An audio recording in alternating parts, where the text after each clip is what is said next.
Oh, this is Greg Elson, Green Greg's, coming to you on 7 March 22. Time on deck is 2900 hours Central Sailing Time.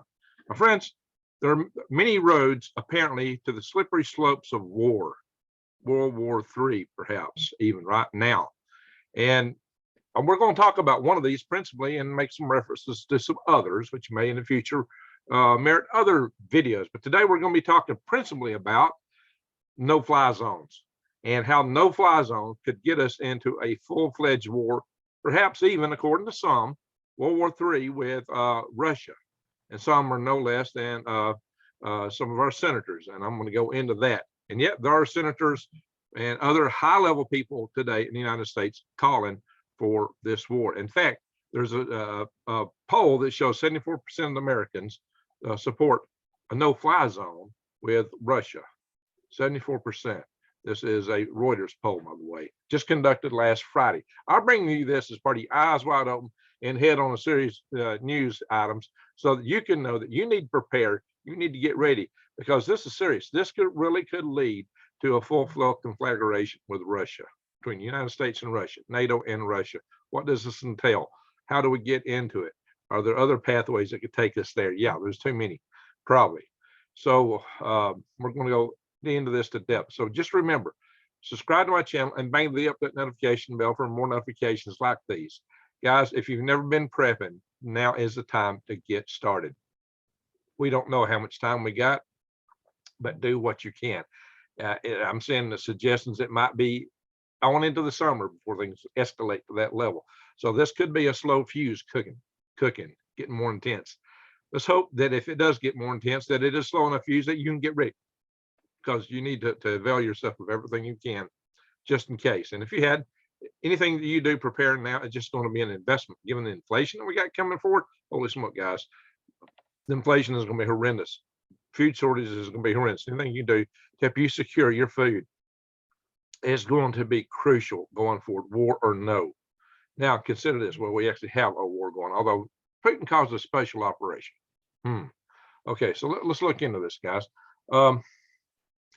Well, first, like I said, subscribe to my channel, bang that notification bell, and click all. Also, check out my videos on growing your own food, growing your own garden, wild edibles, and if we get in a nuclear winter, you need seeds to save. So check out my link, True Leaf Market. You want to check that out, because it's gardening time. It's time to get those seeds, guys. But mainly right now, I want to bring up something to you that I'm surprised they've kept the price the same with everything else going up, and they still have the same special. Holy smoke, guys, right now you can get right this month, if you go to prepwithgreg.com. I don't know how long this is going to last, but right now you can still get $150 off their special 3-month supply of food that lasts 25 years.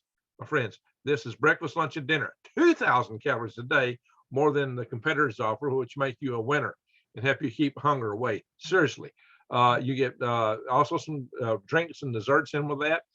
It's a good deal, guys, especially with what else coming down.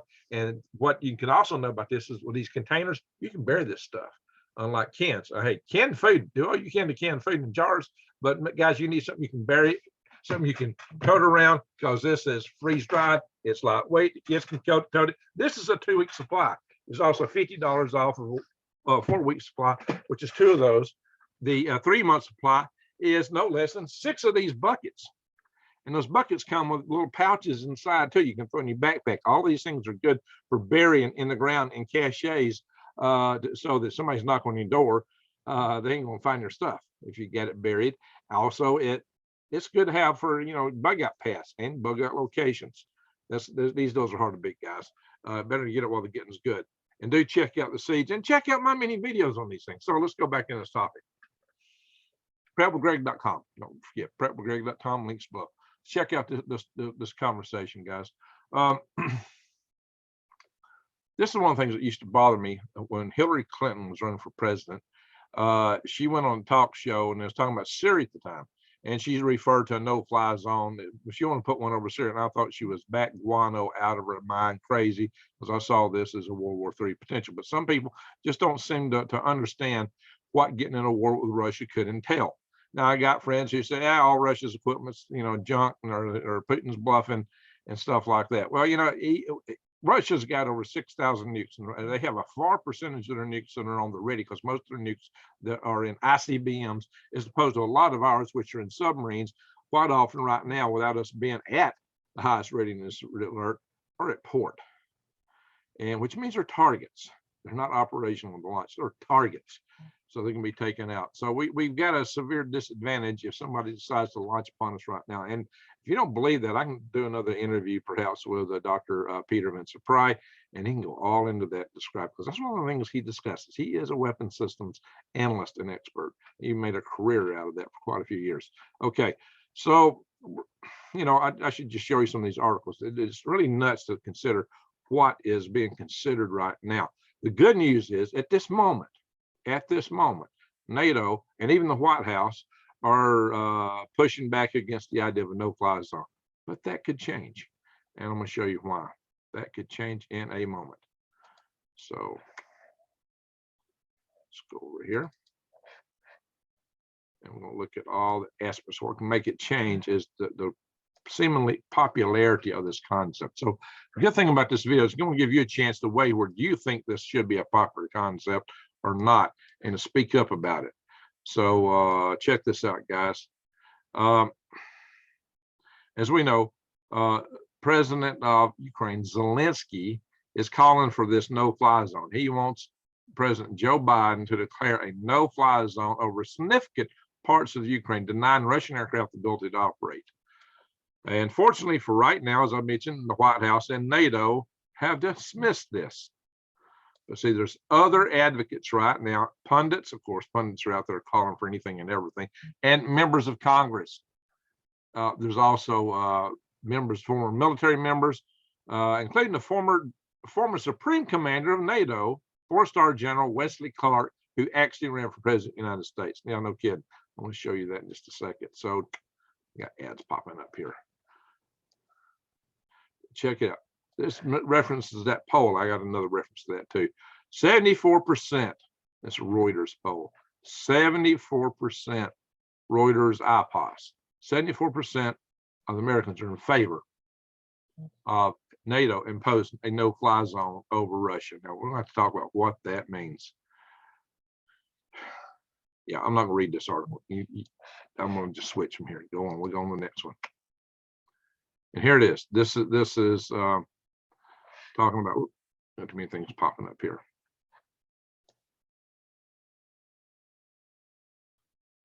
Some 70, this is from Reuters. Okay, this is a Reuters article. Some 74% of Americans, including solid majorities of Republicans and Democrats, remember this poll was done last Friday, said that the United States and its allies in the North Atlantic Treaty Organization should impose a no-fly zone. Now, something which is more popular, and I might go along with, is that, but it's going to have huge consequences in the cost of oil if we do this.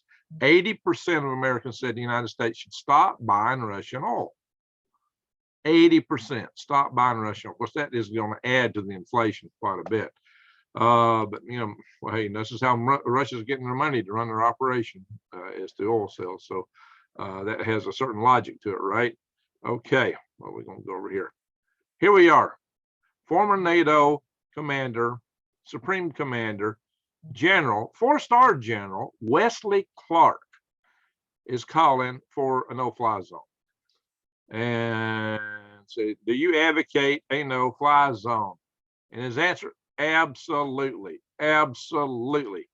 The airspace belongs to Ukraine. Yeah, that's true. It may ask for help. It did. And why can't we fly airplanes there? Well, maybe because it's going to start a war with Russia. You shoot down Russian planes. If Americans shooting down Russian planes, it's not going to be taken very well from Russia. You expect them to shoot back and to go on attack, especially the kind of threats that Putin has made vis-a-vis nuclear war. Yeah, he says that's the Russians' problem. They're going to get shot down. Yeah, okay, then what? Putin says he's going to use a nuclear weapon. If we back away from the challenge, if we don't confront it, it's like a two-pair poker bluff for incredibly high stakes. Wow, this guy knows that there may be bluffing here, or it may be real Can you believe this? Would Putin use a nuclear weapon? If he is losing, I think he might. Well, now he may well be losing. It looks like it. So, and the whole point of a no-fly zone is to ensure that he can't win, or he has a lot harder chance at winning. Well, guys, so here is a general, four-star general, previous supreme commander of NATO, saying we should absolutely put in a no-fly zone. It would bring Russian planes down, and it might start a nuclear war, especially if they're losing. Wow. Yeah. Well, you know, there's more on this than here than that, and it goes in talking about Taiwan and some other things. So, yeah, this is not a pretty picture. So I'm going to take you to another little article, a little bit more on Wesley. I think, nope, that's not it. Hang on. I'm going to open up another article on him. That's the wrong link to it's using there.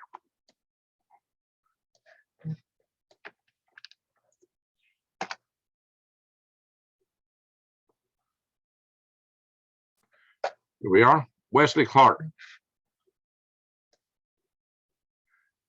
As you can see, he was the supreme allied commander of NATO. See all these stars on his shoulders? Yeah, four-star Army general. And what he did? He ran for president of the United States in 2004. And I was pretty familiar with that he did that because, among other things, I heard a guy running his campaign. No kidding. No, I did. Let's type in here. Let's see, Giorgio RG, and it's not on George Whiteside's Wikipedia page, interestingly, but let's see.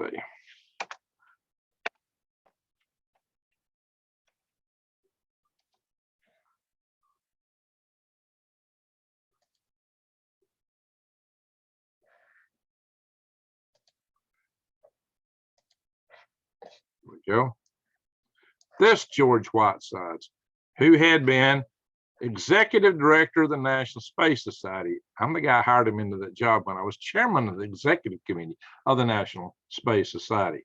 So I hired George, and he actually ran General Clark's campaign for president prior to coming to this position. You can see he also served as, what he's known for is having served as the CSO and CEO of Virgin Galactic.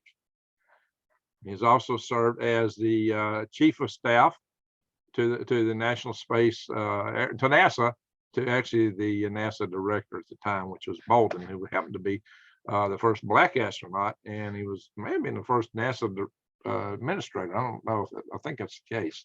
So Charlie Bolden, who's also a Marine general, by the way, Marine Corps. So this is interesting. So guys, you know, but I don't know Wesley Clark personally. I've never met him actually, but you know, you say you're 6 freedoms with 6 people away from anybody and everybody. Well, I think maybe I'm less, because I know people know a lot of people. All right, so here we are. This is from the Hill, which is published on the Capitol Hill, and it's just a political newspaper up there. And here it talks about Senator Johnny Ernst, and this is her. Senator Johnny Ernst. She's not just any senator. She is the first female combat veteran elected to the Senate. Okay, she is a combat veteran. Okay, and what she said this Sunday, just yesterday, was that if NATO sets up a no-fly zone over Ukraine as requested, then Russia will have the opportunity to attack the U.S. or Europe. Well, yeah. That's kind of an understatement. However, she said the U.S. directly engaging with Russia would be World War III. Okay, this is not Greg Allison saying it. This is a senator of the United States who is a combat veteran saying this. So she is an official of high power, and this is how she refers to this. She says it will be, or it would be, World War III if we engage with Russia. So her take, what we should do is provide all the defensive mechanisms for President Zivicki and his armed forces to provide for their own protected airspace You know, but she has it that we won't be in there doing it ourselves. See, up here prior to saying it'd be World War III, she says, once we engage the Russians directly, that does involve all of our NATO partners as well. And you should also know that Britain has got their own little dog in this game, and it goes for Britain too. If Britain gets involved in this and goes in some fashion, then that involves NATO and it involves the United States. So this, yeah, she says very tenuous. Well, some of the other articles I've seen on this say it would be catastrophic. And considering that we're talking about the possibility of World War III, that seems to not be too extravagant of a statement. Oh yeah, and Putin's throwing up other things that would be declarations of war, like more sanctions or more aid, the aid that we're putting into Ukraine, or he even said hacking Russian satellites could be an act of war. Well, we've got Anonymous already doing that. So there are many pathways to United States and Russia getting into war. Would he consider any of these others to be a legitimate reason to attack the United States or NATO back is the question. And let's hope the answer in his mind is no. It doesn't matter what the answer is. It matters what's the answer in his mind. Remember, I've already said that he's got his own worldview. And let's hope that we don't misunderstand what his worldview is. Because a lot of people say, oh, well, he's bluffing. He's bluffing. And well, maybe he is, but he has a history of not bluffing. Putin has a history of carrying through with what he says. He has a history of meaning what he says and saying and doing what he says, much more than most other leaders in the world. So if we don't take him at his word, you're taking a risk. So even General Wesley Clark, in that article, what he was attributed to saying was that he believed that there was a risk of getting into World War III over this. He was sure that we ought to have a no-fly zone, but if Russia was losing, they might use a nuke. And of course, Senator Joni Ernst, said if we engage with Russian aircraft, it would be World War III. Well, duh. Let's see, we're going to go shoot down a bunch of Russians with our aircraft, but Russia won't care. They won't mind, especially after Vladimir Putin ran down in his bunker and put his forces on high state of nuclear alert, according to the sources. Is this something we should be taking chances with? Is this something we should be risking the whole world over? Now, I feel for the people in Ukraine. Some of you don't. Some of you told me that they're getting what they deserve. But think about this. What's happening there? We got innocent civilians being injured today, being taken out. We have rocket fire and artillery going into neighborhoods, residential districts, cruise missiles going into apartment complexes. That's what's happening. And you may already know, there's a whole slew of pictures on this, whole slew of pictures and videos. You can find them in many sources. Go Lee Wilberger's channel if you want to see that stuff. There is all kind of atrocities being committed, and they're probably going to get more intense because Russia is losing right now. And what Wesley Clark said, they might use a nuke if they're losing. So let's go ahead and put some air cover in there, keep them from flying, and maybe this losing proposition will be more of a losing proposition. It is in the doctrine of Russia that if they're in a war and they're losing, to use nukes. That is in their doctrine. And furthermore, Putin has changed the status of the nuclear forces, which may be the key to making their use legal. Let's see if I can find a reference to that here. Hang on. He had a special category. Well, basically, what they called it special. See, apparently Russia may have a clause that they can't use their nuclear forces unless they're in a war.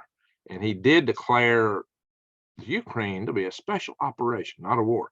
However, he did actually separately put the Russian nuclear forces on special combat status. I mean, it's pretty close to that, the word special combat status. I'm trying to find it here in another article. That's what let me do. I'm scanning through this to find it because I don't have it up. Yeah, I'm scanning an article on my phone this time. So many pathways to the slippery slope. Slippery slope to fire. Some of these pathways are, if Putin succeeds in Ukraine, we've already seen President Lukashenko of Belarus. It was presenting some charts, what just happened, and he just forgot about the show. I'm taking Moldova. Let's see, Moldova. Putin's all concerned about Moldova because it's bordered on Russia and it might get nukes, right? Maybe it needs denazification, right? Oh, it must be the weapons labs in Moldova, right? Wrong, wrong, wrong, wrong. No, no, no, no, no. It was a former Soviet republic that just happens to not be in NATO, and would be easy pickings once they take Ukraine, which invalidates every reason that he's even saying he's taking Ukraine if he goes into Moldova. Then we all know if he goes into Moldova, and it was shown in the Belarusian presentation, by the way, which was supposed to be a joint, Russian Belarus operation kind of thing that Lukashenko showed. He inadvertently showed Moldova being a target. So it may be next. And a lot of people are thinking the Baltic states. If he can take one and take the other, he may feel emboldened to go for the Baltic states. Of course, he may be so bogged down, he may consume so much of his forces in Ukraine, he may not be able to get out of Ukraine hardly. He may be hard pressed to tuck tail and get and save what forces he can. His military may be highly decimated after the engagement he's already into. But then again, that goes back to the idea that he's losing, and it isn't the doctrine of Russia to use nuclear weapons if they're losing. Now, if they use tactical nukes on Ukraine, he's still not violated NATO. See, there's various levels of escalation of what might happen in Ukraine, be it the use of thermobaric, what I always refer to as fuel air explosive bombs. Some people call them vacuum bombs, which apparently has already occurred at least once in Ukraine. He might use a lot of those, and it might just unnerve the West so that people would go and see. We have actually no financial interest, no strategic interest, no tactical interest in terms of American interest or the interest of NATO in Ukraine, except it is a breadbasket for Europe. But for the United States, we have no interest in Ukraine. No, nothing that would say that we ought to risk our kids' lives over, or even the lives of our cats and dogs or the chipmunks out in the woods. But we do feel for those people. But then again, we're arming them very heavily right now. There was some intrepidation that NATO finally decided to release MiGs that had belonged to Ukraine that was being serviced in Poland back to Ukraine, because they felt like Russia might interpret that as an act of war. And they feared it might lead us into war with Russia. So that's one slope. So how many slopes do we have here? We got intensification of activity in Belarus, just tripping the tolerance of public here that already majority supports going in the no-fly zone. Something like that might be, see, a lot of times you get presidents says, oh, we don't want to go over there. We don't want in this war. Like Roosevelt, we don't want to go attack the Japanese. We don't want to be involved in World War II. And while the whole time when our radar crews are saying, we got incoming, it's like, I heard it alleged that the Japanese embassy went and knocked on our embassy's doors, or trying to serve papers saying that they were going to attack. I kind of doubt that one, but and supposedly they weren't let in. I mean, but they did try to do a surprise attack. So how would you do that? So there's a lot of questions here. A lot of questions. My friends, we could be on the verge. Now, there's other pathways into this. It could be like, if Russia gets through this thing with Ukraine, they're talking about putting forces, whatever the outcome is there, they're talking about putting forces in Venezuela and Cuba because of us supporting Ukraine. That could invoke the Cuban Missile Crisis. Now, of course, suddenly Joe Biden is down flirting with Venezuela to try to flip them back so we can get Venezuelan oil. And he's in there trying to make deals with Iran. And apparently they've gave him a sweetheart deal. So we'll get Iranian oil. So maybe we can cut off Russian oil. guys, what happened? We were a self-supporting nation, and oil happened just a couple of years ago. We were self-supporting. We were actually exporting. We were a net exporter of oil. And now we got to get oil from Iran, Venezuela, Russia. Thank you, AOC. Thank you there, Sleepy Joe. Wow, way to go. Yeah, and now we and the Europeans have been forced to buy oil from the country that we may be at war with before we know it. And we might not have been at war with them. Maybe if we could have worked with them earlier on, like I suggested way back, and cut a peace deal with Putin to focus on China together, because China's in the long term is going to be the biggest threat to Putin and us. No, we couldn't do that because we had a Reagan administration, and it was just too convenient to blame everything on Russia. Well, okay, but a lot of you also, admire Russia so much you think that Putin's the greatest thing since Jesus Christ. Well, he's a dictator. He's ruled for 23 years, and power corrupts, and absolute power corrupts absolutely. He offs his political opponents or puts them in jail, and there's been a lot of people poisoned, like with stuff like polonium. And there have been, look right now, if you in the news may say something that's not true, or if you are in publishing things that the state decides is not true right now, you can get in prison for several years. This is the new stuff they're cracking down on. So, there's no free speech. This is even worse than it is here. Just look at the ramifications of what they're putting out there. So they're really tightly coupling their news media. In fact, there's rumors that they're going to shut their internet down so that people can't see what's really going on outside. A lot of the bodies aren't being sent home, so that won't upset the moms so much. They claim a lot of the bodies of the lost Russians are being kept in Ukraine right now. Maybe they'll be burnt, buried, or just left out in the street. They're not bringing them home because they don't want to get the moms all infuriated back home, because they're already having protests inside of Russia, including in Petersburg. So, guys, if Russia's losing, they may attack. If they're not losing, they may move forward and do other things. There's several potential trip points that could elicit us to want to get involved more, or Russia to do more. That's the issue here. That's the problem. There's several ways this could go wrong. We ought to stay out of Ukraine. What we're doing is we're enabling the Ukrainians to fight themselves. They're doing a pretty darn good job of it. They are seem to be kicking the Russians down there right now. It don't mean Russia can't find a way to get in there and throw more force at it and really knock them down. But you know what? Putin is he's like the man whose girlfriend left and divorced him, girlfriend, wife, and he's still trying to get her and bring her back. And he can't get her, he can't bring her back. So now he's threatening her with violence. So then he grabs her and beats her. And somehow expects she's going to love him when he gets done. I think there's a problem there.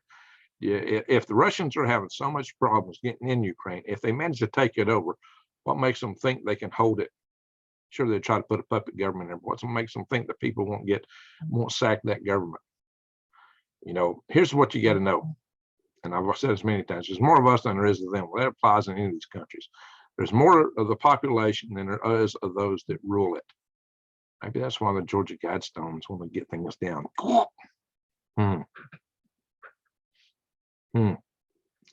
You see, right now, we got the upper hand just in numbers. And that's true here in the United States. All you got to do is call your congressman and say, why are we so close to war with Russia? We need to back off. No fly zone. No fly zone. That's what I'm thinking we ought to say. No fly zone. Not now, not ever. And if Russia then comes into NATO nations, then we deal with them. We can help the Ukrainians defend themselves. Do you like Ukraine or not? I get a lot of people that don't. But what's the harm of a population from defending themselves? We're talking the population, guys. Now, look, there's corruption. Yeah, and that's why Ukraine is not in NATO. NATO wouldn't accept them because one, of potential for war, and second, for corruption. But hey, all our countries are corrupt. To be honest, every single country on this planet is corrupt. So there's none to brag anywhere. They're all corrupt. And that's where people ought to start making sure that the situation's changed so we don't have all this corruption. That's up to the people. Again, I said it's more of us than there is of them. Don't forget that. But one of the tools you can use to start bending the ears of the Congress critters is go to freedomrestorationfoundation.org, freedomrestorationfoundation.org, and go to the Action Center. It tells you how to find your congressman, the member of the House of Representatives, your 2 senators. You got 1 congressman and 2 senators. You've also got state representatives. It tells you how to contact all these people. State representatives don't matter for this particular issue. It tells you how to call, how to write, how to email, several ways to communicate with your Congress critters. And I refer to them as critters because I think that's a charitable description of them. Congress is opposed to progress, right? But this gives you a lot of detail how to contact them, what to say, how to handle it. And it gives you the numbers, the websites, everything you need to know. On the Action Center page, below the alerts, on the Action Center page, freedomrestorationfoundation.org. And I say a lot of people say, "Oh, Greg, all you do is fearmonger." No, I'm here helping you because I'm here giving you information how you can get involved and say, "Hey, don't do it." Well, now if you're like 74% of the public, maybe you're going and calling in and saying, "Put it in, put it in." Well, just realize what I just informed you here today is the risk of a no-fly zone. Now, if you think it's perfectly acceptable, once you understand that risk, then I guess it's on your conscience what kind of phone call you make. I'll leave that between you and your maker.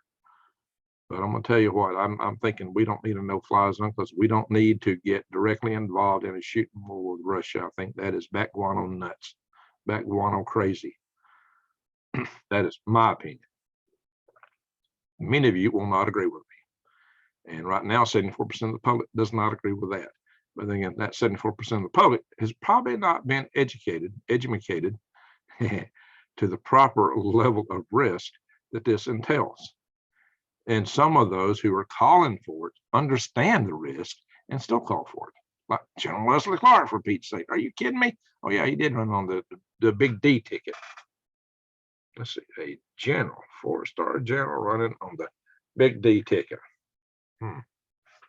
Interesting. Oh yeah, that seems to be the nature of the top brass, don't it? Just look at General Mark Milley Vanilli. You know, I have drug him through the coals on my channel more than once. So yeah, and some people thought that those generals are going to put Mr. T back in office. How hilarious. No way, Jose, was that ever going to happen. Oh, they were convinced. Oh, yeah, it's going to happen. We're going to have people beating my ears, eating them off on that. But guess what? It didn't happen, did it? So watch all these things that have been put out there. There's a whole lot of things. You know, when people want to throw you a psyop, they tell you what you want to hear. That's how they pull it over on people. They tell them what they want to hear. Then, oh, yeah, I got it. Here's the evidence. The only problem is that evidence, if you really look into it, it don't all connect. It's got some holes. Or maybe you're just looking at a slice of the pizza, but when you say that and look at the whole thing, the rest of the pieces don't give you that answer. See, but if you barrel in on that, it's all you look at. It's that little slice that they throw at you, then you might be totally caught. Hook, line, and sinker. So be the thinker, not caught hook, line, and sinker. Examine the evidence. Look abroad. Are there other collaborating evidence? That's where most people fail. Are there other collaborating evidence that back or refute this? You say that's what you need to do. That's how you start getting a picture. And it may take you a while. That's how you start getting a real picture. You got to have an open mind. Don't have your mind so open that your brains fall out, but be ready to change your worldview. Now, see, there is a mark of excellence. Can you change your worldview? Can you take in information that contradicts what you already think and be able to assimilate it? That's a unique capability. Most people cannot do that. Can you handle that? If you can, then you can handle the truth. Whatever that may be, we shall see. We shall see, my friends. Question everything, but do it with a discerning mind and dig in. And don't be afraid to ask for help from people that understand certain things better than you might in certain areas. especially if they're outside your main area. If you're not a physicist, if you're not great at math, you might ask people to understand how things work about some of that stuff. Okay. All right, my friends. Again, check prepwithgreg.com. Those specials are amazing right now. Better jump on them. And right now you got to get your seeds. And hey, with all the inflation, check the Goldbacks link with below too. So my friends, I'm going to say thank y'all for watching and have an awesome day. And goodbye.